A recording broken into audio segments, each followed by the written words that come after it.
नमस्कार विद्यार्थी मित्रांनो, शुभ सकाळ. कसे आहात? अभ्यास चालू आहे ना? कारण आपली 12वीची परीक्षा आता येत आहे.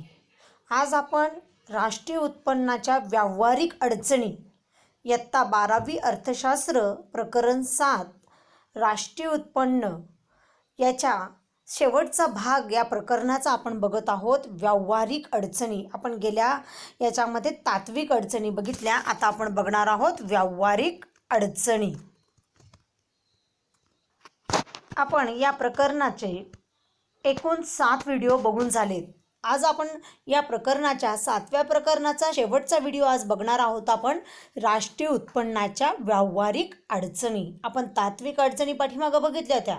मग व्यावहारिक अडचणीमध्ये आपल्याला दुहेरी गणनेची समस्या, अमौद्रिक क्षेत्राचे अस्तित्व, अपुरी आणि अविश्वसनीय सांख्यिकी आकडेवारी, घसारा, भांडवली लाभ आणि भांडवली तोटा, निरक्षरता आणि अज्ञान, व्यावसायिक विशेषीकरणाचा अभाव आणि मालाच्या साठ्याचं मूल्य.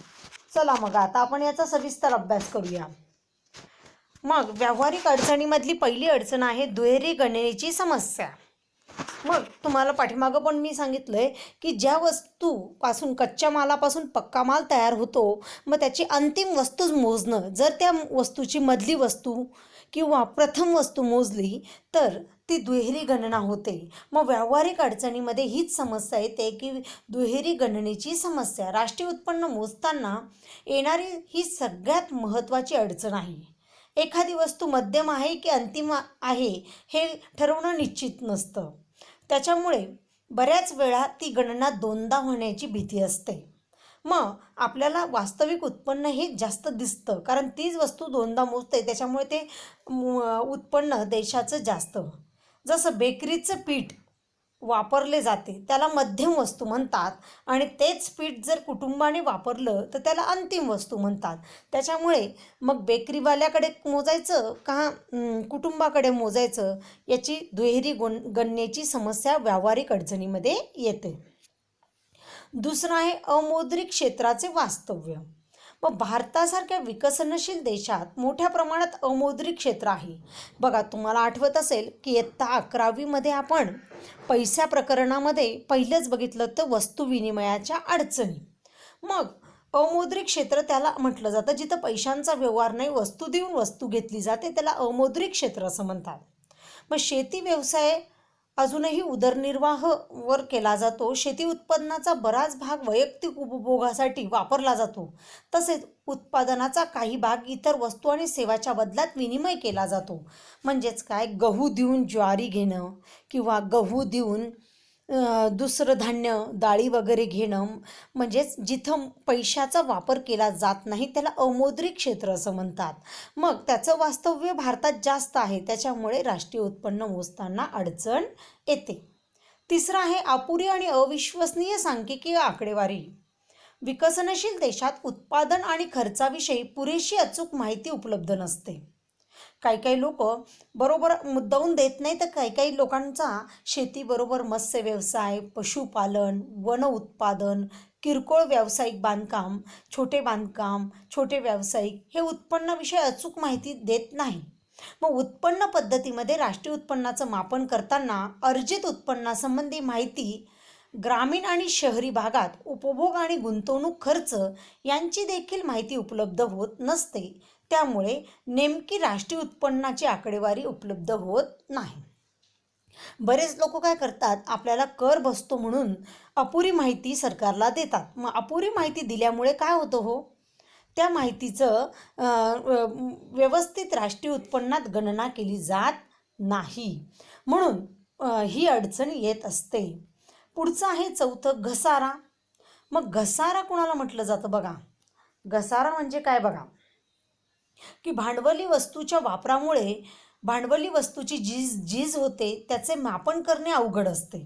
मग उत्पादन प्रक्रियेत वापरल्या जाणाऱ्या भांडवली वस्तू यंत्रसामुग्रीच होणारी झीज म्हणजे घसारा होय. घसारा आपण पाठीमागं पण बघितला होता, की जी एखादी मोठी भांडवली वस्तू घेतो आपण, मोठं यंत्र घेतो, मग यंत्र जसं वापरतात तसं त्याच्यातनं घसारा वजा केला जातो. म्हणजे ते यंत्र घासलं जातं, म्हणजे त्याची झीज होते. मग ते झीज भरून काढण्यासाठी तो पैसा बाजूला काढला जातो.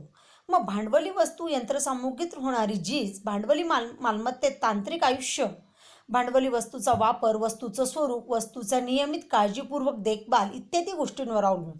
जेवढी देखभाल चांगली किंवा जेवढी भांडवली वस्तू चांगल्या कंपनीची, तेवढी त्या वस्तूवर त्याचा घसारा अवलंबून असतो. चांगली वस्तू असेल तर घसारा कमी असतो. मग भांडवली वस्तू वेगवेगळ्या प्रकारच्या असल्यामुळे घसारा मोजण्यासाठी एक समान आणि सामायिक स्वीकार्यता प्रमाणपत्र अस्तित्वात नाही. म्हणजेच काय, की घसारा हा वेगवेगळ्या यंत्राचा वेगवेगळा असतो, त्याच्यामुळे एकसंगता नसते, त्याच्यामुळे ती अडचण येत असते. 5वा आहे भांडवली लाभ आणि भांडवली तोटा. बघा, मग भांडवली लाभ आणि भांडवली तोटा कोणाला म्हणायचं हो? मालमत्ता धारकांना मागणीतील बदलामुळे किंवा बाजारभावात वाढ झाल्यामुळे जो भांडवली लाभ होतो किंवा बाजारभावात जी घट झाल्यामुळे जो भांडवली तोटा होतो, त्याचा समावेश राष्ट्रीय उत्पन्नात केला जात नाही. म्हणजेच काय, की जो काही संयोजक असतो त्याला मागणीच्या बदलामुळे एखादा जर बाजारभाव वाढला अचानक, जसं बघा आता कोरोना अचानक आल्यामुळे त्या मास्कला कोणी विचारत नव्हतं आणि त्या मास्कला N95 किंवा साधे मास्कसुद्धा 50 रुपये, N95 200 रुपये, 250 रुपये असे विकायला सुरुवात केली. म्हणजेच अचानक लाभ झाला. किंवा कोरोना आल्यामुळे बरेच धंदे बंद पडले, मग अचानक ती घट झाली, म्हणजेच तो तोटा झाला. याचा समावेश राष्ट्रीय उत्पन्नात होत नाही, कारण चालू वर्षाच्या आर्थिक व्यवहारामुळे जे बदल घडून येत नसतात, म्हणून त्यांचा समावेश करायचा की नाही याचं पण हे असतं. पुढचं आहे 6वं, की निरक्षरता आणि अज्ञान. बघा, आपल्या भारतामध्ये 70% जनता काय हो, निरक्षर आहे. मग विकसनशील देशात बहुतांशी लोक काय असतात, निरक्षर आणि अज्ञानी असल्यामुळे ते आपल्या उत्पन्नासंबंधी नोंदणी ठेवू शकत नाही, कारण त्यांना समजत नाही. म्हणून स्वतःच्या उत्पन्नाची किंवा उत्पादन मूल्याची माहिती ते देऊ शकत नाही. मग स्वतःच्या उत्पन्न मूल्याची माहिती देत नाही तर मग ते म्हणजे देशाच्या उत्पन्नामध्ये सुद्धा त्याची गणना ते करू शकत नाही. म्हणजे त्यांच्या उत्पन्नांना किंवा अर्जित उत्पन्नाचा अंदाज व्यक्त केला जातो. अंदाजे उत्पन्न ते देतात.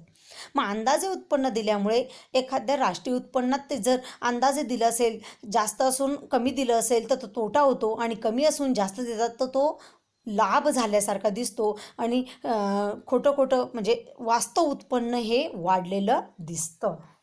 पुढचं आहे 7वं, व्यावसायिक विशेषीकरणाचा अभाव. बघा, विकसनशील देशात काय होतं बघा, की व्यावसायिक विशेषीकरणाचा अभाव असल्यामुळे उत्पादन पद्धतीत राष्ट्रीय उत्पन्नाचं मापन करताना बऱ्याच अडचणी येतात. मग काय होतं, की बऱ्याच अडचणी येत असतात. विकसनशील देश म्हणजे काय, विकासाच्या वाटचालीवर करताना. मग विकसनशील देशात शेतकरी शेती या प्रमुख व्यवसायाबरोबर तो काय करतो, शेती करताना तो दुग्ध व्यवसाय करतो, कुक्कुटपालन करतो, कपडे शिवतो इत्यादी व्यवसाय तो देखील करत असतो. मग इतर व्यवसायांपासून मिळणाऱ्या उत्पन्नाची माहिती राष्ट्रीय उत्पन्नाचं मापन करतात तर देत नाही, फक्त शेतीचंच उत्पन्न ते देतात. आणि दुग्ध व्यवसाय, कुक्कुटपालन, कपडे शिवणे हे उत्पन्न ते राष्ट्रीय उत्पन्नात देत नाही. त्यामुळे देशाचं खरं उत्पन्न समजत नाही. ही पण एक अडचण आहे. आलं लक्षात? आणि शेवटची आहे मालाच्या साठ्याचे मूल्य. बघा, उत्पादकाकडे कच्चा माल, मध्यम वस्तू, अर्धसिद्ध वस्तू आणि अंतिम वस्तू. बघा, कच्चा माल म्हणजे, आता तुम्हाला एक उदाहरण देते मी. आता समजा कच्चा माल म्हणजे काय, कापूस. मध्यम वस्तू म्हणजे काय, सूत. अर्धसिद्ध म्हणजे काय, कापड. अंतिम वस्तू म्हणजे काय, शर्ट. याचा असणारा साठा म्हणजे त्याला मालसाठा म्हणतात. बघा, मालसाठा हा शब्द पण विचारला जाईल.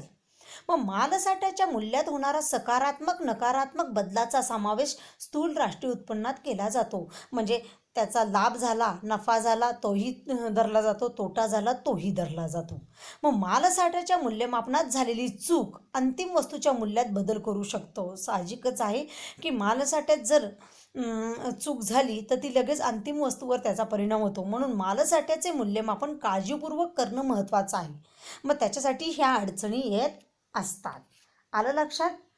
आता तुम्हाला या ज्या काही मी तुम्हाला 8 अडचणी सांगितल्या, व्यावहारिक अडचणी की दुहेरी गणना, तसंच अज्ञान निरक्षरता, अमौद्रिक क्षेत्राचे वास्तव्य, मग आता जे शिकलो ते मालाच्या साठ्याचे मूल्य, व्यावसायिक विशेषीकरणाचा अभाव, अशा अनेक अडचणी मी तुम्हाला सांगितल्या. मग या अडचणी व्यावहारिक आहेत आणि आपण पाठीमागच्या व्हिडिओमध्ये बघितल्या त्या तात्विक अडचणी. मग तुम्हाला परीक्षेला असा प्रश्न विचारला जाऊ शकतो की राष्ट्रीय उत्पन्न मापनात येणाऱ्या व्यावहारिक अडचणी स्पष्ट करा. तर तुम्ही हा व्हिडिओ बघितल्यानंतर ती कृती किंवा प्रश्न तुम्हाला लिहून काढायचा आहे. आलं लक्षात? धन्यवाद.